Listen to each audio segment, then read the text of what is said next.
Did we expect to see a book community drama crossover with Taylor Swift? Well, we've got it. Hello and welcome back to the chaos that is Shiny and Books. I know I'm doing another book community drama video, and I'm sorry, but I had a lot more fun doing this presentation than the last few. I promise I'll have a regular booktube videos coming back. I do have a book haul from like over a month ago that I just haven't edited, but I've just been having so much fun with these videos, so I'm sorry for doing 2 in a row. But today we have a presentation of book drama involving Taylor Swift. So I have my Taylor Swift theme going, and let's just get straight into it. Forgot to give my little disclaimer when I was filming, so here we have it, the disclaimer. This is purely for entertainment and I'm using all these clips just for commentary. It's just a little bit of silly goofy fun. So today's drama is involving the Taylor Swift and Travis Kelce internet explosion, and it has made its way into the book community. I don't think I need to introduce you to Taylor Swift, but she is an American singer-songwriter. She's 33 years old, and I will admit I am not a big Swiftie. I'm also not a Taylor Swift hater. I'm just a Taylor Swift neutral. Like, I can enjoy her songs, but I don't like know every single word to all of her songs and know like every single detail about her life. I do like all of the lore and stuff that goes into her songs, so maybe I will become a Swiftie eventually, because I like looking into the reasons behind things.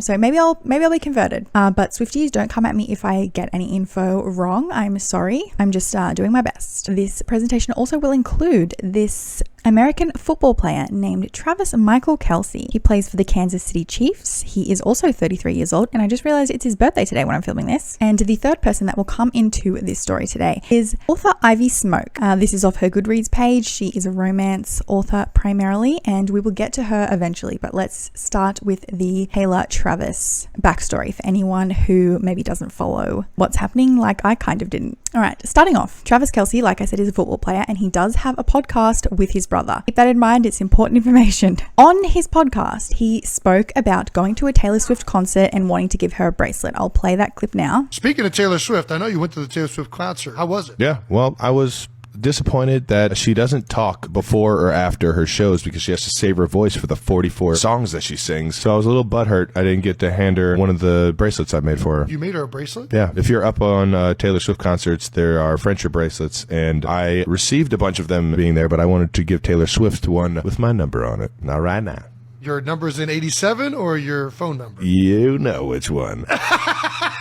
She doesn't meet anybody, or at least she didn't want to meet me, so I took it personal. She probably just hasn't gotten over the Super Bowl yet. She's a big Eagles fan. Maybe she just made something up and just didn't want to talk to you. Damn it. Okay, that was Travis Kelce referencing going to the Taylor Swift concert. We also have this clip of Travis Kelce.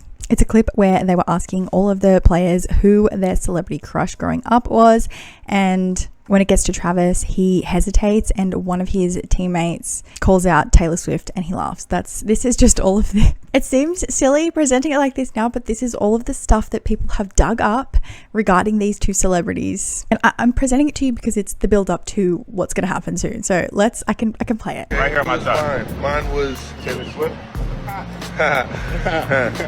All right now.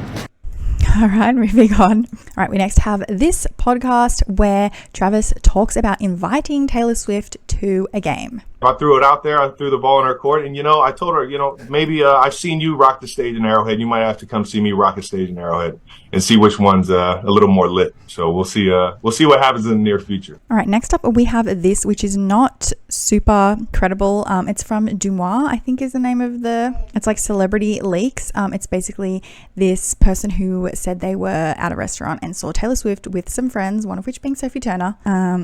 They were watching for 3 hours of the conversation. They progressively got drunk and were laughing the whole time with the two friends. At one point, someone texted Taylor and she showed all the other girls the text, and they all freaked out. It was basically, people were speculating that the text was from Travis Kelce. Again, it seems like I'm reporting on like high school drama, but this text message speculation actually is important, I promise. Right, we finally made it to the game. We watched the clip where Travis Kelce invites Taylor, and here she is attending. She's sitting, can't see in any of these pictures, but she is sitting up there with Travis Kelce's mum. I think I have a clip of that. Okay, I can't show you the audio for this because it's a Taylor Swift song and I will get flagged by YouTube, but it's pretty much just a clip of her in the box, whatever it's called. There's his mum. They're up there together. So people are speculating that if she's there with the mum, then maybe this is real. Yeah, that's pretty much the gist of that. And now some statistics that I found to do with Taylor Swift's presence at the football game. So it led to a 400% spike in sales on the athlete's jersey. There was a boost of viewer ratings that arrived with Swift's presence at NFL games. After she attended the Chiefs' September 24 game, Variety reported that Fox's America's Game of the Week attracted a total audience of 24.32 million viewers, making it the most watched NFL broadcast of the week on any network. It also scored highest among female demographics in the 12 to 17 and 18 to 49 age brackets that week.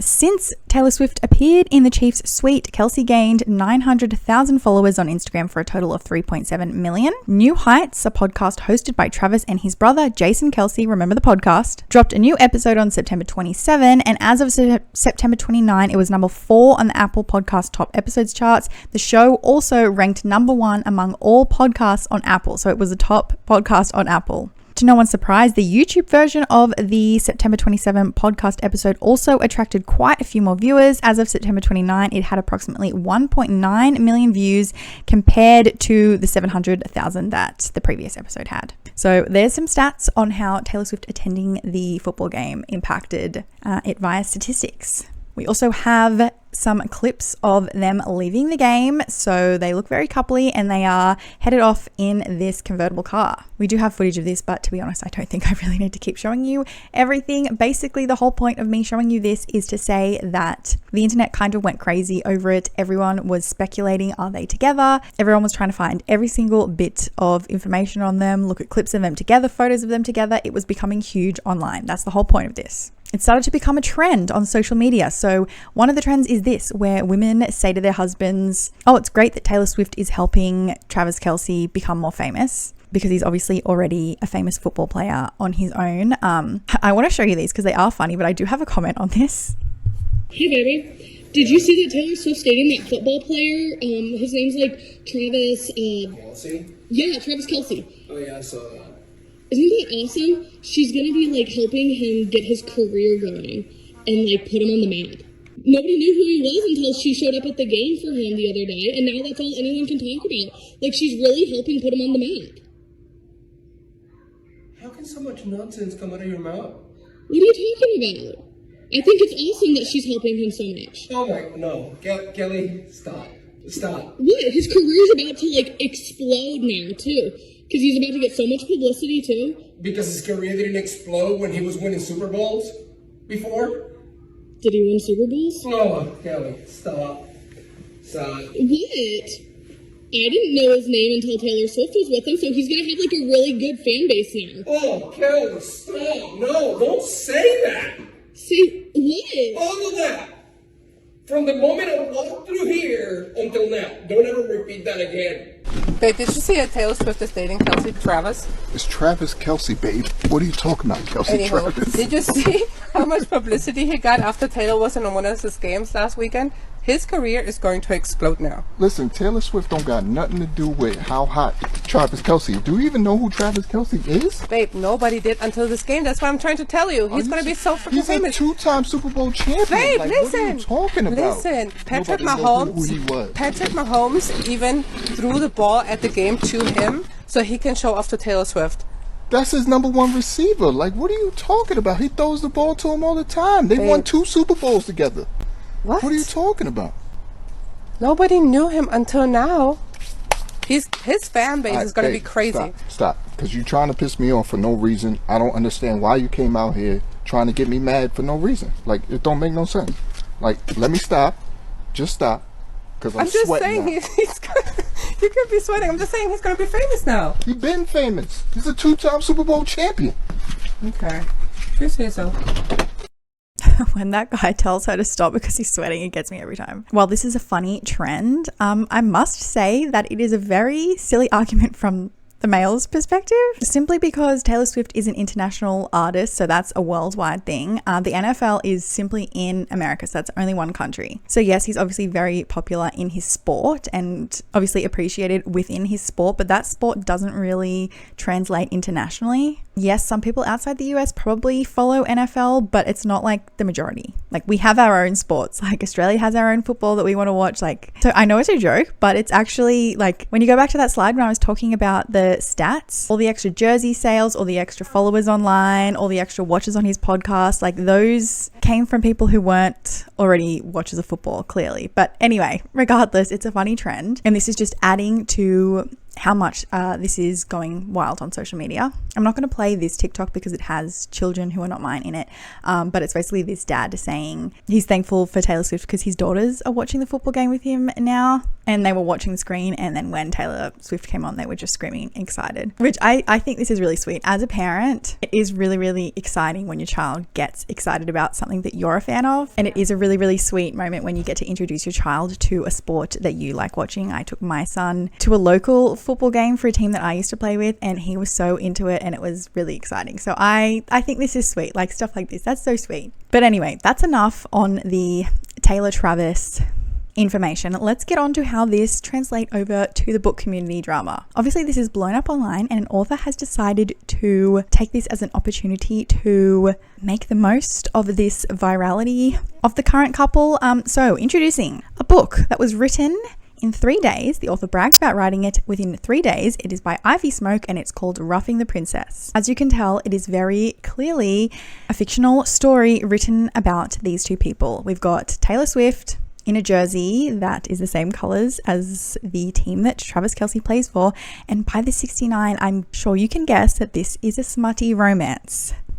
I'm sure you can see where this is heading. Let's read the Goodreads synopsis, and I'm losing light, so my green screen is fading away here, but let's just bear with me. So, he's a football superstar, she's a pop star princess, and the whole world is watching. For the last 2 months, rumors have been swirling that I have a crush on the world's biggest pop star, and the rumors are true. Yes, I went to her concert and tried to meet her, and yes, I got turned away by her security. Thanks to my brother, remember he has a brother, not being able to keep his big mouth shut on our podcast. Remember the podcast? The whole world knows that. That's what started all of this speculation, but it's also what got me her number. Somehow the tabloids found out that we've been texting, but that's all they know. Remember the texting in the tabloids from Dumois? Now I've sent her tickets to come watch my next home game. Remember the clip I just showed you where he was inviting her to the game? My teammates don't believe she'll come, but I know she will. If she doesn't, it's her loss, because I've been dreaming about our first meeting for months, and the things I'm going to do to her are too sinful to be reported on the tabloids. Roughing the Princess is an extra spicy standalone with a happily ever after. It is 124 pages, it says, published September 29, 2023.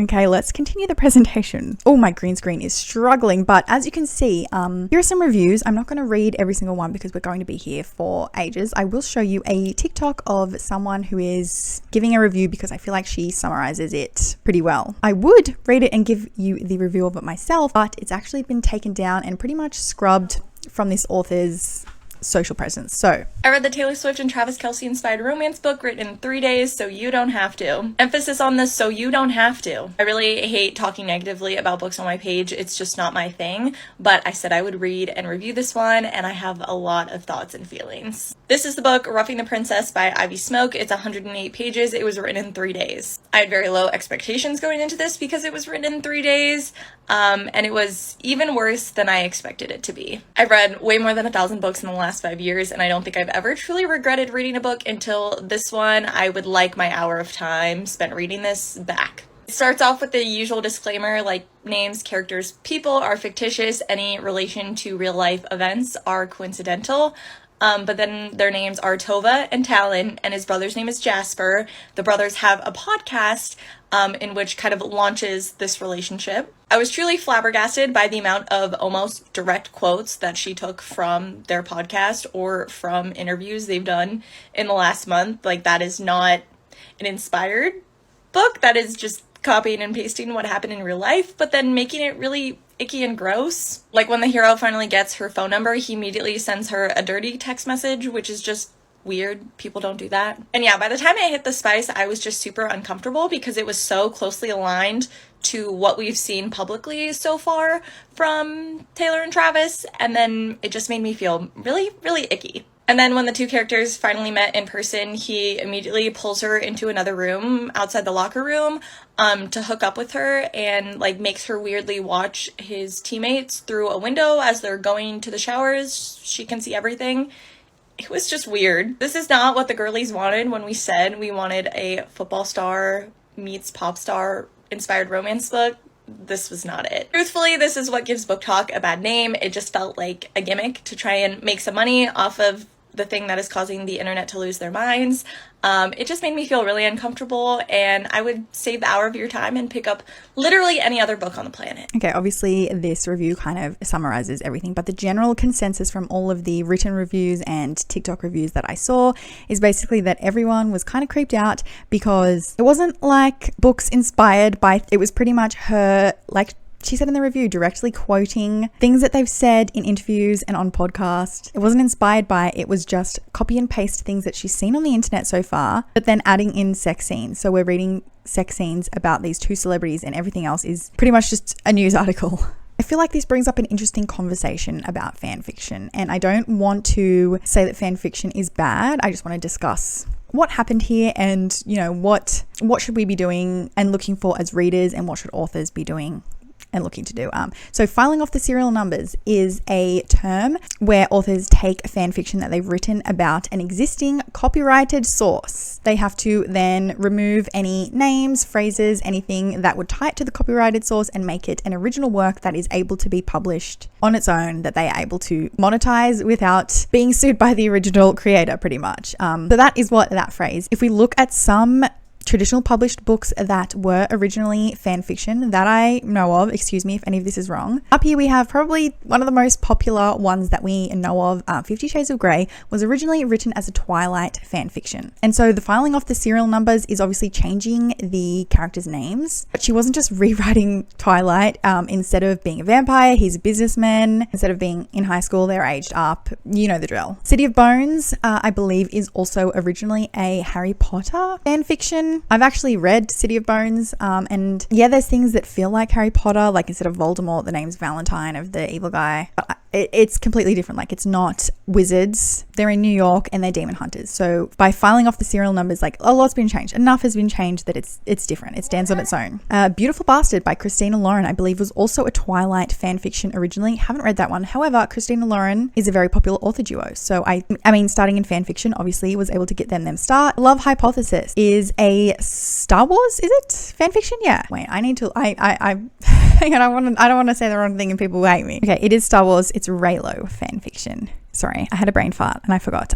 Anyway, that one is an example of, you probably wouldn't be able to tell, like, it's completely different. It's not in the Star Wars world. They're in STEM, they're scientists. Down here, we have these two go together. Fangirl and Carry On is a fan fiction of Harry Potter. Again, it is a Harry and Draco fan fiction. Originally in Fangirl, it was just little alternating chapters, little snippets of this book series that's meant to be Harry Potter. And then it was so popular that she ended up writing the entire novel, Carry On. That one, I will admit, I have read that one, and that one is, it's pretty clear it's a copy, but it got published. So After by Anna Todd is a romance book that was originally a fan fiction for Harry Styles. And then Funny You Should Ask is apparently I haven't read it, but it's based on a real life interview that someone did with Chris Pine. So it's just a fan fiction based on one interview. Now, of all of these fan fictions that I've got on the screen, these last two, After and Funny You Should Ask, are different from the others because all the others are fan fictions based on one already existing fictional world, whereas those last two ones are based on they're based on real life people, a fanfic about real life people. Gosh.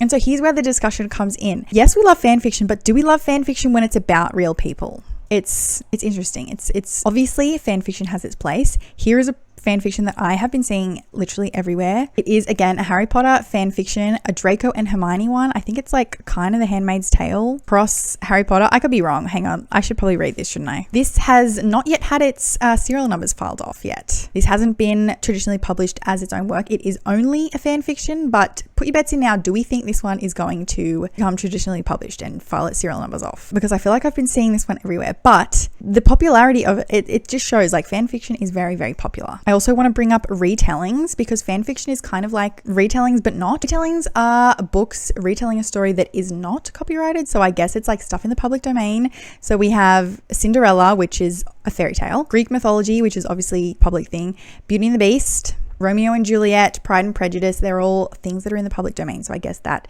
separates retellings from fan fiction. Retellings are a whole popular section of book publishing, so it's not crazy to see why fan fictions are popular. If we are a fan of a book or a story or something, of course we're going to want more in that world. So in comes retellings and fan fictions. Let me know what your thoughts are though, because I'm a bit rambly. I didn't really write down all my thoughts. I just chucked the camera on and went for this video. So I'd love to know what your thoughts are about this. I'm not saying that retellings or fan fictions are bad. I definitely think they have their place within books and publishing.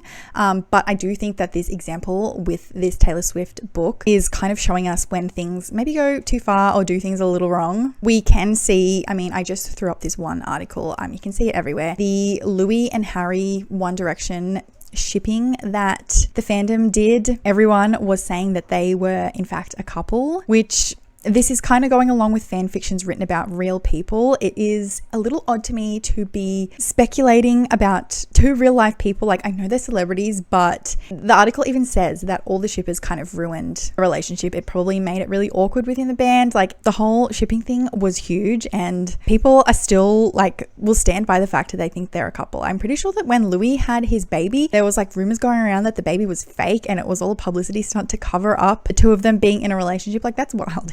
He was having a baby and people were saying that the baby was fake. So people in fandoms go hard. But yeah, I think that this kind of ties into this Taylor Swift thing. It's like, we don't want to be in their relationship that much, do we? That's kind of all I have to present to you today. But I really want to know your thoughts about this book. My personal thoughts about this situation is, while yes, I'm sure that a lot of people were asking for a football star pop princess book, because looking at how much everyone was watching this all unfold in real life, it is interesting. Like, it feels like a rom-com, doesn't it? So I can see why people would want that within a book, but I think where the author went wrong is making it so accurate to real life. Like, yeah, she changed the names, but everything is the same. Like, we don't need everything the same. I think that is just overstepping the boundary a little bit. Like I said, she has removed the book. You can no longer read it. You can no longer purchase it. I don't think she has it promoted anywhere on her socials. I think she's just trying to wipe it so that we forget it exists. Unfortunately, the internet's probably not going to forget because other people have reviewed it now. I feel bad for the author, but also I don't think she should have done it. I see where she was going. A lot of reviews were calling it a cash grab. I think because it was written in 3 days probably doesn't help that. But I think she saw how viral all this Taylor Travis stuff was going online, and she saw this as an opportunity to be the first one to do something like this about their relationship. But yeah, she just missed the mark. If she had have made it just inspired by, then maybe this would have worked. I don't know. Let me know what you think. And also let me know your thoughts on fan fiction. Do you read fan fiction? Do you write fan fiction? Do you have opinions on fan fiction becoming traditionally published? Let's start a discussion below. Everyone usually leaves me such well thought out, well worded responses in the comments. And this drama video is a little less crazy, so I'm probably not going to get any weird misogynistic comments in the comment section, I hope. So I think it'll be a bit more fun down there. But yes, thank you for watching, and I'll see you in the next one.